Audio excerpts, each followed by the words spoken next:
안녕하세요. 공부할 랩 조이쌤입니다. 지난 시간에는 논문에 등장하는 두 번째 표에 제시된 신뢰도를 산출해 보았습니다. 이번 시간에는 기존 측정 도구가 내 연구 대상과 일치하지 않는 경우 또는 외국 연구에서 사용된 측정 도구를 가져와서 번안해서 사용할 경우 신뢰도를 측정하기에 앞서 요인의 구조를 밝히는 방법에 대해 실습해 보겠습니다. 이러한 방법을 요인 분석이라고 하는데요. 자연과학과 달리 사회과학에서는 측정하고자 하는 어떠한 특성을 물리적으로 직접 확인할 수 없기 때문에 문항이나 관찰을 통해 간접적으로 파악합니다. 이러한 가설적 개념을 요인 또는 잠재 변수라고 하는데요. 이러한 가설적 개념으로 이론 구조를 만들어 나가는데 요인 분석은 중요한 역할을 합니다. 앞서 실습했던 신뢰도 분석에서도 언급했지만 심리적, 정서적, 사회적 요인은 한 문항으로 측정할 수 없습니다. 유사한 상황과 조건을 담은 여러 문항으로 측정을 하게 되는데요. 이러한 각 문항은 그 요인을 측정하기에 알맞은 내용으로 구성되어야 합니다. 예를 들어 몸무게를 측정하기 위해서는 저울을, 속도를 측정하기 위해서는 속도계를 사용하는 것처럼요. 그래서 이 요인 분석에서 요인 구성이 잘 이루어지면 문항 구성이 요인을 측정하기에 타당하는 근거로 사용합니다. 즉, 요인 분석 결과를 기초로 측정 도구의 타당도를 확인하는 것이죠. 이번 실습에서는 또래 애착 9문항을 사용하여 탐색적 요인 분석을 실습해 보겠습니다. 코딩 변경에서 새로운 변수의 이름을 이렇게 지정하였습니다. 또래 애착 9문항은 이미 의사소통 세문항, 신뢰 세문항, 소외 세문항으로 구분되어 있습니다. 하지만 우리는 하위 요인을 탐색한다는 실습의 취지에 맞게 요인이 미리 구분되어 있지 않다고 가정하고 분석을 진행해 보겠습니다. 메뉴에서 분석, 차원 축소, 요인 분석을 클릭합니다. 새로 생성한 또래 애착 9문항을 가운데로 옮겨줍니다. 오른쪽 버튼을 차례로 눌러 설정해 보겠습니다. 먼저 기술 통계에서 일변량 기술 통계, KMO와 바틀렛 구형성 검정을 추가하고 계속을 클릭합니다. 다음으로 요인 추출에서 최대 우도나 주축 요인 추출을 선택합니다. 주성분 분석이 제일 상단에 있어 흔히 주성분 분석을 선택하는데요. 요인 분석과 목적이 다르니 최대 우도나 주축 요인 추출을 선택해야 합니다. 이번 실습에서는 최대 우도를 선택하여 분석하고 주축 요인 추출과 분석 결과에 차이가 있는지 확인해 보겠습니다. 표시 항목에서 스크리도표를 추가하고요. 추출 항목에서 고유가 기준 1로 기본 설정되어 있는지 확인합니다. 계속을 클릭합니다.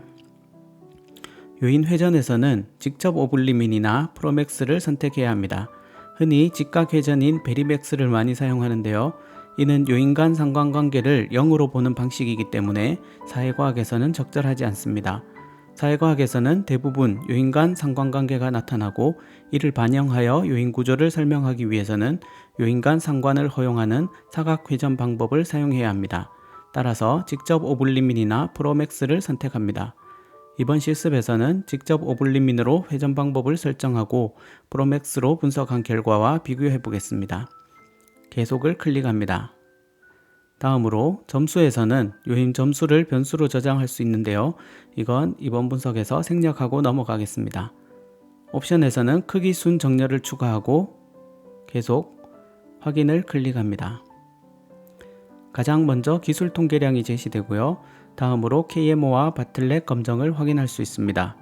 KMO는 0.5 이상 1에 가까울수록 좋고 바틀렛의 구형성 검정은 유의 확률이 0.05보다 작으면 상관 행렬이 요인 분석에 적합하다고 볼 수 있습니다. 분석 결과에서는 이 두 가지 기준을 모두 만족하네요. 공동성은 공통분산 중에서 각 문항이 차지하는 분산의 비율을 요인 추출 전과 후의 값으로 제시하고 있습니다. 소외 1번 문항을 제외하고는 0.3 이상으로 산출되었습니다. 공통성이 다소 낮더라도 회전 후 요인 행렬에서 요인 부하량이 높으면 요인으로 잘 묶이는 경우도 있으니 참고만 하고 넘어가겠습니다. 다음으로 요인 추출의 기준이 되는 설명된 총 분산표가 나오는데요. 초기 고유값 1 이상인 요인만 추출하여 분산을 제시하고 있습니다. 추출된 두 개의 요인이 총 분산의 약 48% 정도를 설명하고 있습니다. 초기 고유값에서 누적 설명 분산이 68%인 세 번째 요인도 가능성이 있으니 결과를 보고 추가 분석을 할지 결정하겠습니다. 스크리 도표는 기울기가 급히 감소하다가 완만해지는 지점이 어디인지를 보고 요인수를 결정하는 데 참고할 수 있습니다. 이 도표에서는 2개가 유력하고 3개도 가능성이 있어 보입니다. 요인 행렬은 회전하기 전의 요인 부하량을 나타내고 그 아래 적합도 검정에서 카이제곱값의 유의 확률이 0.0으로 나타난 것은 요인 간 상관관계가 0이라는 영가설을 기각하고 상관관계가 있다고 판단하는 것이 적합하다는 뜻입니다. 다음으로 패턴 행렬과 구조 행렬에서 회전 후의 요인 구성과 요인 부하량을 확인할 수 있는데요. 패턴 행렬은 회귀계수 기반, 구조 행렬은 상관계수 기반의 요인 부하량을 제시하고 있습니다. 요인 부하량은 각 문항이 요인과 얼마나 관계가 있는지 나타내는 수치입니다.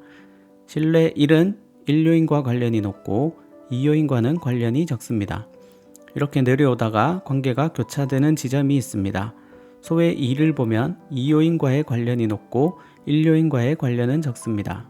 그래서 신뢰 1부터 신뢰 3까지는 1요인, 소의 2, 3, 1은 2요인으로 볼 수 있습니다. 구조 행렬에서도 마찬가지고요.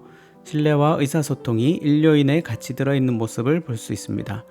우리는 하위 요인이 있는지 모른다고 가정하고 탐색적 요인 분석을 실시했기 때문에 2요인으로 확정하고 분석 결과를 정리해도 됩니다. 논문의 분석 결과를 제시할 때는 패턴 행렬과 구조 행렬을 모두 실는 것이 바람직하다는 의견이 많습니다. 학술 논문에는 지명관계상 모두 싣기가 어렵겠지만 학위 논문일 경우 부록에라도 2표를 모두 제시하면 좋을 것 같습니다. 이상의 분석에서처럼 3요인의 가능성이 발견되었거나 미리 3요인인 것을 알았을 때는 요인 추출해서 고정된 요인수를 3으로 지정하고 분석하여 요인 구조를 확인하는 방법도 있습니다. 실습을 한번 해보겠습니다. 메뉴에서 분석, 자원 축소, 요인 분석을 클릭합니다. 나머지 설정은 모두 같으니 요인 추출해서 고정된 요인수를 3으로 지정하고 분석을 실시합니다. 추출된 요인의 누적 설명 분산이 약 55%로 증가했네요. 패턴 행렬을 보면 신뢰 2, 의사소통 3, 신뢰 3이 1요인, 소외 2, 소외 3, 소외 1이 2요인, 의사소통 1, 2와 신뢰 1이 3요인으로 구성되었습니다. 신뢰와 의사소통 문항이 섞이는 것을 볼 수 있습니다. 2요인 구조에서도 신뢰와 의사소통이 섞여 있었지요. 문항의 내용을 한번 살펴보겠습니다. 요인 1에 포함된 신뢰 2, 3과 의사소통 3은 나는 로 시작하는 문장 첫머리가 같고 내가 친구를 믿고 말할 수 있다는 내용으로 유사성이 있습니다. 요인 3에 포함된 의사소통 1, 2와 신뢰 1은 내 친구들은 으로 시작하는 문장 첫머리가 같고 친구들이 나를 이해해주는 내용으로 유사성이 있습니다. 미리 요인 구조를 모르고 탐색했다면 이러한 결과를 바탕으로 1요인과 3요인명을 적절하게 지어줄 수 있습니다. 하지만 미리 요인 구조를 알고 분석했는데 이렇게 섞여 있는 것을 발견했다면 2요인 구조로 변경하는 것이 적절한지 고민해 볼 필요가 있습니다. 한 가지만 더 말씀드리면 요인 부하량이 0.4 이하인 문항을 타당도를 해치는 부적합한 문항으로 선별해낼 수도 있습니다.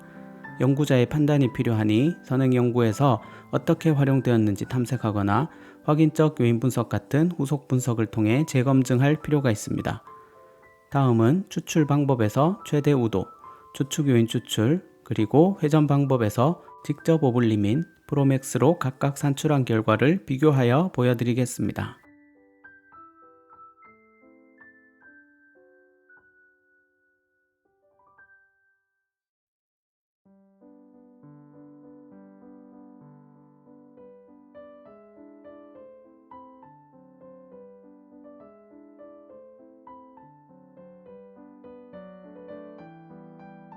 지금까지 탐색적 요인 분석에 대해 실습해 보았습니다. 다음 시간에는 논문에 제시되는 세 번째 표인 기술 통계에 대해 실습해 보겠습니다. 수고하셨습니다.